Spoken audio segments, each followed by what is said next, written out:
Oh my God, Carrie Champion.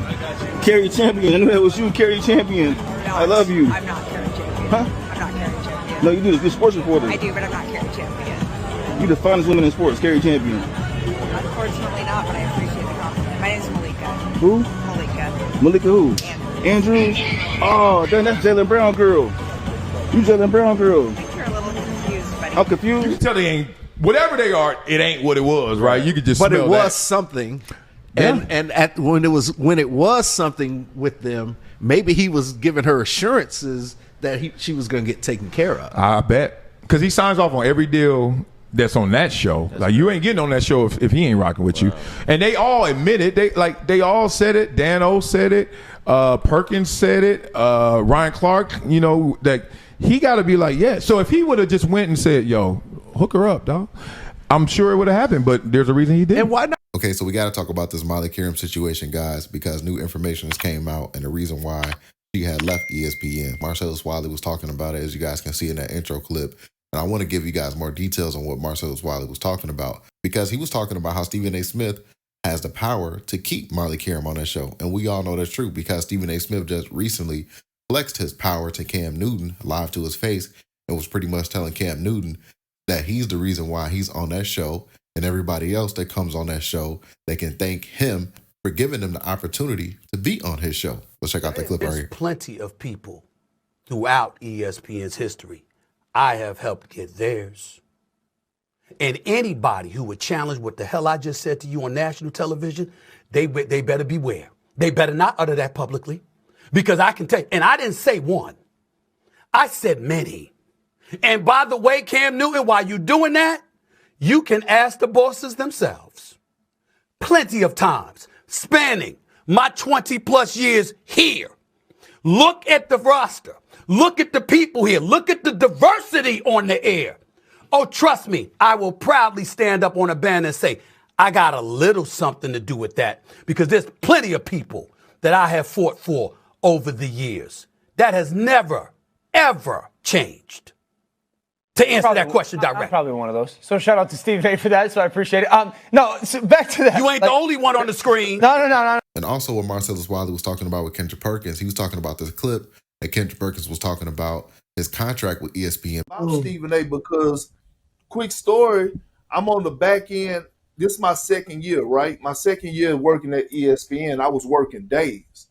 And days is you may work like 85 days out the year. It's a day rate. You're not a full-time employee. It's a day rate. They may pay you $2,500, $2,700 a day. I run out of days, and we getting close to the playoff time. Stephen A. called. He like, what happened? I just requested you on First Take for this whole entire week. I'm like, I'm out of days. He like, I'm going to call you right back. I'm like, all right, cool. Call me right back. He like, you going to be hearing from the bosses tomorrow. Tore that contract up. I had another year on that contract.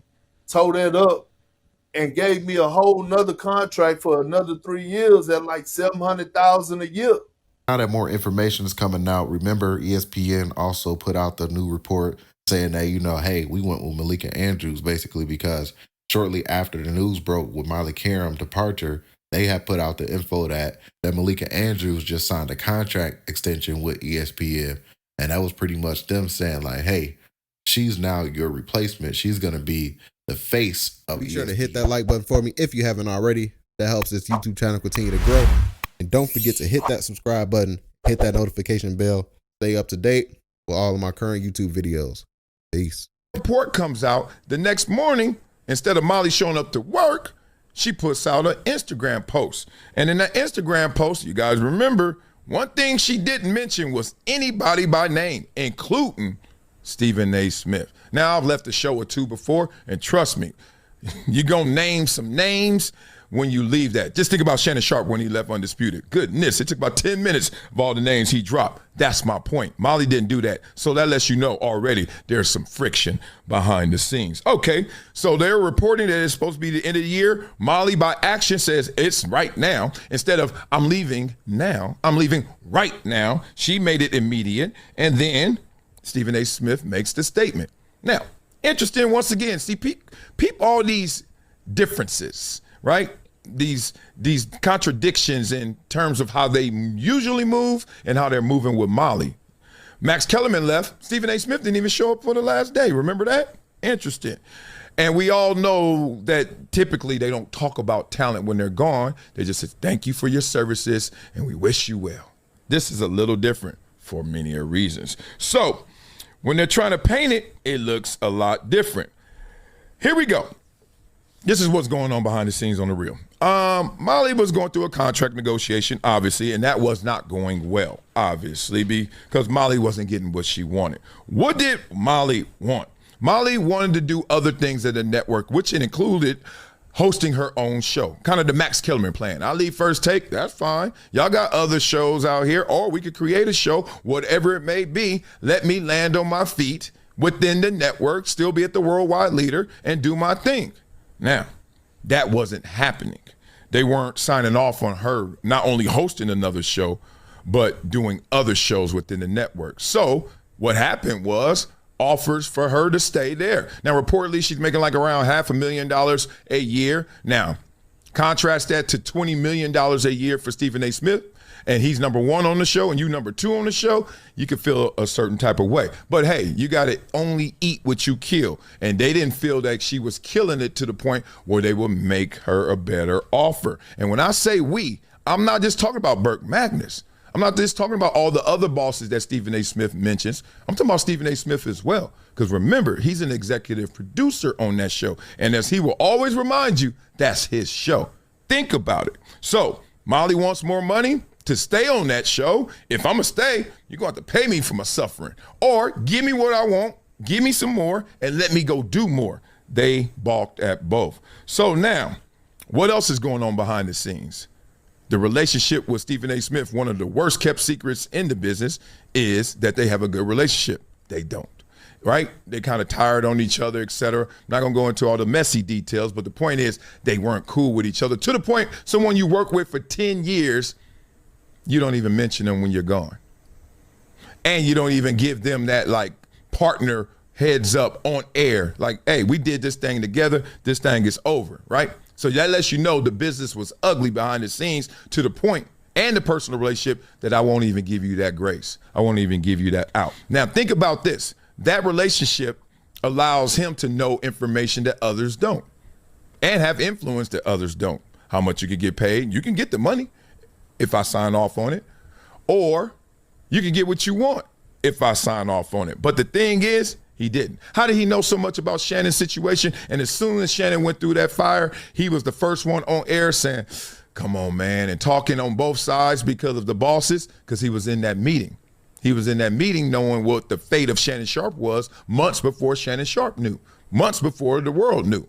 That's my point. So he runs with the bosses. And the last point that I wanted to make is one of the bosses in particular, everyone knows in the industry who that person is, but no need to out him. The point is that person, along with Stephen A. Smith, ain't seeing the talent, not seeing the love for Molly Qerim. And she knew this.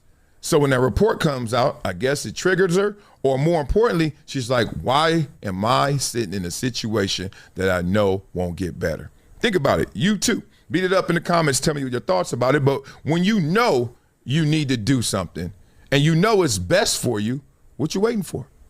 I think Molly woke up that morning, Tuesday morning, said, what am I waiting for? So we see a situation. Think about if you're Molly, you're working at a network where Mina Kimes is making way more money than you, and Mina Kimes is the number what on what show, right? You're number 2 on the number 1 show, and she is what on what shows, right? So your point is like, and you know, you see Malika Andrews, all that, that's a different lane, that's a whole different animal, different beast. But the point is, she's seeing not only people getting paid, and none of them really on the number 1 show. Think about it, Malika's show, always struggling in terms of who's going to be on there. Oh, the cast is not it. Oh, they haven't got their traction yet, but she getting paid. Mina Kimes, a lot of people criticizing her. At the same time, she getting paid. And then you, Molly, I'm number 2 on the number 1 show we got, and I can't get none. That's what was going on behind the scenes. So Molly finally woke up, said, fed up, enough is enough. So yeah, man, salute to Marcellus Wiley for breaking everything down, man. And like I said, guys, I've been breaking it down on my YouTube channel, Stephen A. Smith and Miley Qerim relationship, because I was catching things where I was pointing out specific things about them that everybody was saying, oh, you know, that most people in the comments was like, yo, nah, self-talk, you got it wrong. You just being messy. You just made a pointless video. Stephen A. Smith and Miley Qerim is good. But I kept showing you guys video after video, stuff that was happening with Miley Qerim. Remember when Stephen A. Smith was up for that contract negotiation, and she even said like, oh, you know, I wish I had my own show. I wish I had my own things. We need sweet seats. The rich get richer. I mean, how do these? I'm just saying. You know what's funny in life? Once you make a lot of money, I mean, I wouldn't know, but like your kind of money, that's when you start getting everything for free. Yeah. It's so backwards. It is a little weird. But it's like you would know better than I have no idea what y'all are talking about. If I was ever lucky enough to have my own channel, I can't even imagine what I would do with all that. You got everything. I don't know. I'd look like Easter Sunday. I've never had my own channel. I've never had my own channel. When you have your own network. When you have I was about to say, when you have your own network, you run the doing this a lot. Let's be honest. Yeah, we're not. You all run it. I don't do anything. Lakeman Buck, and that's the end of it. Trust me. I don't run it. I don't run it. I have both. I do not run it. Oh, no. Don't even try it. We're no longer going, okay, got it. Yeah. Okay. You can't go to the bathroom around here without getting your approval first. I don't want to hear it. Nonsense. We're all just living in Stephen A's world. We're all living in Stephen A's world. Look at us. We're peons here in New York. Come on, you see what's happening. So, you know, there's a little bit of truth in those jokes. And that just goes to show you Marcellus Wiley is talking facts that Miley Qerim wanted to do more. Because remember, before Miley Qerim was just only on First Take, she used to do a lot more on ESPN. She used to be in football segments. She used to be on other shows on ESPN. She's more energetic than just sitting down and not doing anything. Just like the clip of her doing the push-up contest with Stephen A. Smith, and you see her doing all these push-ups. Like, that goes to show you, man, she's just tired of just sitting down, being this commentator that gets a lot of flack, mind you, for cutting people off and stuff like that. I'm pretty sure now it's like, yo, I've been here long enough to get my own show and obviously get a better contract deal as well, while being able to do more. So I do agree with Marcellus Wiley that is exactly what went down and what happened with that contract negotiation, man. So I would like to hear y'all thoughts about today's video. Get in the comment section down below. Don't forget to hit that like button. Don't forget to hit that subscribe button as well. Catch you guys on the next one. Y'all guys, peace.